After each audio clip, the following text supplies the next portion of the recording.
Kabayan, kumusta? This is my current desk setup which is designed to promote productivity, convenience, immersion, and minimalism.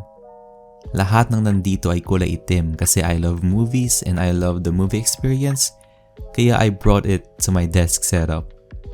Kapag nanonood kasi tayo ng sinihan, lahat ay madilim, which helps a lot pagdating sa immersion. Kaya I made sure na lahat na nandito sa desk ko ngayon ay itim para ma-immerse ko ang sarili ko sa content that I'm working on. Throughout the years, marami akong naging desk setup just like everyone else. Dati I have a setup kung saan ang main computer ko ay hindi gumagana, kaya I was using a laptop na bigay sa akin. Dati rin I have a setup kung saan gamit ko ang pinaglumaang TV namin sa bahay as a monitor. While masarap balikan ang nakaraan, pag-usapan natin kung ano meron ngayon. Kaya magsimula na lang tayo and here's my desk setup tour for 2021. As you can see, I have a dual monitor setup. My primary display is the Asus VG27B, which is a 1440 display that supports HDR and 144Hz, and that's why I made it as my main display because I can use all of these features to my advantage when playing video games. Not only I get a sharper and brighter image, but also I'll be able to play my games at 144fps. The monitor to my right is the Dell SE2717H/HX. It's a 1080p display upscaled to 1440p para ma-match niya ang main display ko. However, supported lang niya ay 75Hz and it doesn't have any HDR support. I made the dual monitor setup this way para ma-promote ang functionality ng desktop ko kasi I need them to keep me entertained while playing video games and while watching videos at the same time. A dual monitor setup is also helpful when I'm doing schoolworks like having a Zoom meeting on the main display while reading my notes on the second screen. Kung titingnan nyo ng maigi, mukhang lumulutang siya, diba?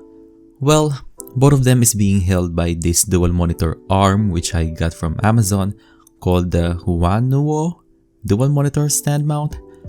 I hope I'm reading that thing right.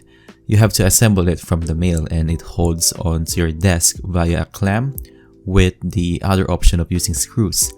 Meron siyang cable management feature sa dalawa niyang arms which you can use to hide your monitor's power cables and display cables to get that clean look. Pero kung yung power cable ng Dell monitor ko ay masyadong maiksi kaya nakalawit siya ngayon. Since the dual monitor arm supports VESA, which is a mount standard on modern monitors, my Dell monitor does not have them kaya I have to order an adapter which is the Wally VESA mount bracket adapter para maikabit ko ito sa monitor arm ko. This was kinda difficult to assemble and it can ruin your minimalist setup, pero that's the price I have to pay for getting a monitor without a VESA mount support. My keyboard is the Razer Black Widow Elite and it's a mechanical keyboard kaya maingay siya with this soft wrist rest under it para hindi sumakit ang wrist ko for those long gaming and typing sessions. Detachable siya because it uses magnets and this is very convenient when I need more space sa work area ko.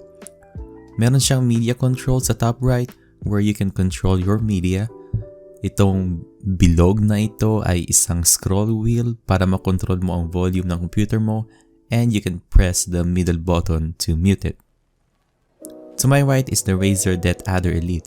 Meron siyang DPI controls sa gitna and meron siyang additional mouse button sa sides which I use for Discord.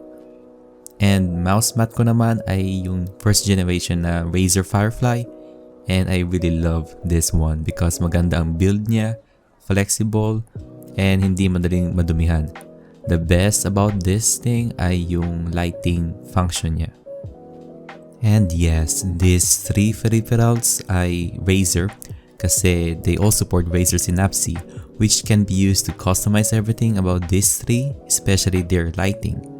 Right now, white, blue, red, and yellow ang mga ilaw nila kasi it's just my way of representing ang dugong Pinoy ko. And yes, it's a representation of the Philippine flag. The reds on my keyboard are the ones that I use most when playing games.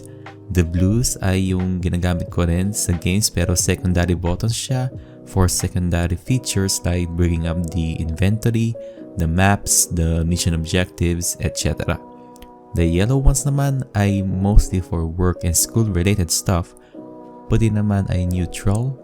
You can also use Razer's default lighting profiles if you prefer those ones, which are amazing too. Going down, I also have this Philippine theme lighting on my tower kasi this case I'm using is the Lian Li 011 Dynamic, which was designed by Razer. Kaya it supports Razer Synapse rin. I can also customize its lighting using the program if gustuhin ko. My PC has an AMD Ryzen 7 3800X 8-core processor, MPG B550 gaming carbon Wi-Fi ang motherboard niya, which is useful kasi it also has Bluetooth support kung saan nakakonect ang Bluetooth headphones ko. And sometimes I use it to connect my PS4 and Xbox Series X controllers wirelessly. My video card is the GeForce RTX 3080 Founders Edition and it took me several weeks after its release para mahanap ito and I finally got lucky na nakabili na ako. Sa gilid naman makikita nyo ang dalawang cable management tray na nakuha ko from Vasquez at in-install ko ito 2 days ago using a drill and several screws. This is great kasi it really made the unders of my desk way cleaner by cleaning up the cable management. Dati nakakabit ang mga wires na ito sa ilalim mismo ng desk via tape and sometimes they would fall off and it would simply look like a tangled spiderweb down there, which is a big no for me. Going back to the top, I got this little guy right here sa harapan, which is a charging dock that I got from Amazon a few maybe years ago. I forgot its name pero it has support for AirPods and AirPods Pro charging via Lightning, support for Apple Watch charging, and support for fast wireless charging with any phones. Pwede mo baguhin ang form nito kasi na-adjust ang wireless charging pad niya if you want to make it lying down or make it like a stand para makita mo ang notifications sa phones mo. Sa kaliwa niya, I have the blue Yeti microphone, which is the best microphone that I have ever bought. Kasi dati I do not care about microphone quality at all, pero since I started doing a podcast, I realized na mic and sound quality is as important as the content of your podcast. In fact, I'm using this mic right now for this video. I got it from Best Buy and it's more than $100, pero it's really worth it. May button siya sa gitna if you want to mute it physically. Sa likod niya, there's a support for multiple types of sound recording. Pero this mic is so feature-packed na hindi ko makukover lahat ng features nito in this video. And since we're talking about the sounds, my headphones is the Sony WH-100X-M4 wireless headphones na nilabas lang last year. This thing is incredible kasi sobrang ganda ng tunog and it adds to that immersive feeling na hinahanap ko when playing video games like Warzone and Rainbow Six Siege.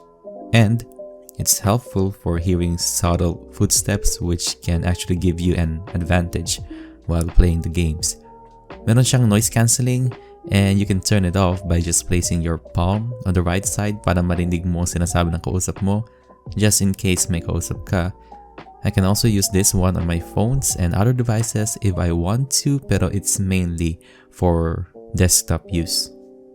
Moving on, sa kaliwa ko I have the Macbook Pro 13-inch with the M1 chip. This is one of the first of the many MacBooks that supports the M1 chip, which means it's perfectly built for this machine since M1 was designed by Apple themselves. So goodbye Intel. And nandito siya sa tabi ko kasi minsan I use this machine for streaming my main gameplay dito sa desktop ko. Pero I also need it when it comes to finishing my other works like editing photos and doing other school works. Since aluminum siya and wala silang options for a black MacBook, I bought this matte black skin from D brand. not a sponsor, para hindi siya madaling magasgasan at para maging uniform siya sa entire desk setup ko. I also use this machine to airdrop some of my photos that I took from the iPhone para ma-edit ko sila dito using Luminar AI. Ginagamit ko rin ang airdrop to send my artworks from my iPad. And since we talk about the iPad, here I have the iPad Pro 11-inch 2020 version that I got for myself for my birthday.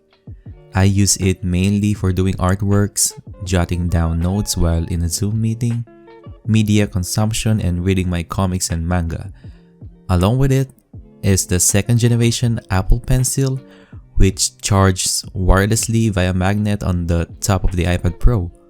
My keyboard rin siya, which is an official keyboard from Apple called the Magic Keyboard, and I use this one for typing down notes and writing my poems and stories while I'm on the go. And the best thing about this iPad Pro is that I can use it as my second monitor from my MacBook Pro using Sidecar. And yep, it's pretty amazing. Now the thing that's holding all of this is the black wooden surface that I got from IKEA. I actually don't know kung ano tawag dito kasi pinurot ko lang siya one day while shopping at IKEA. Same thing can be said with its legs. Napulot ko rin ito and I assembled all of them with my cousin last year. It's really sturdy and I'm really happy about this one kasi matibay talaga kahit ilagay mo ang sobrang bigat kong PC tower dito. Now let's talk about the stuff that gives life to my desk. We have Baby Yoda right here that my family got from Costco.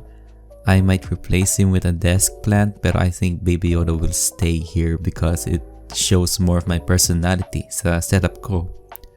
Sa likod naman, we have both of these Game of Thrones banners that I got from Hot Topic. I got the House Stark and House Targaryen designs kasi I'm a big fan of those houses. Actually, plano ko rin ang House Lannister banner pero I wasn't able to find them. For the lighting, I have the Philips Hue light bar right here na nakadikit sa likod ng main display ko using double-sided tape to add to that immersive feeling sa content that I'm consuming kasi it can sync with what's happening on the screen. Kapag nakapatay naman ang computer ko, it can also be a good light source for the room na pwede ko rin i-customize using my home assistant like Google Assistant, Siri, or the Amazon Assistant. It can be modified by adding more light bars dito, pero getting one is already expensive. Now, let's talk about the cons naman about this setup na I think napansin nyo din. Right? Kasi this thing bothers me from time to time. So, since clean and simple ang habol ko, feeling ko hindi ko fully ma-achieve yun dahil sa mga cables na ito from my keyboard, from my mouse, and from my mousepad. Right? Kaya, I'm planning to get wireless keyboards and mouse in the future, pero at the same time, I don't like the idea of charging them or changing their batteries just in case I need to get something done for that day. So other than that, that's the only con that I can think of. So that's all of them. Hopefully you might get some inspiration from this, and like I said, this setup is always evolving. But right now, seeing this setup where I would spend 90% of my time with during this quarantine really feels great kasi it feels productive, convenient, immersive, and minimal. Thank you kung umabot ka sa section ng video na ito, and if you like more of these videos and kung may idea kayo for my next video, please send me a DM or leave a comment sa video na ito. Those comments are more than enough for me kahit hindi nyo na ito i-share kasi I really just like sharing stuff about me, about myself online. Again, thank you, and please wash your hands and wear your mask, my friends. Talk to you again on the next video.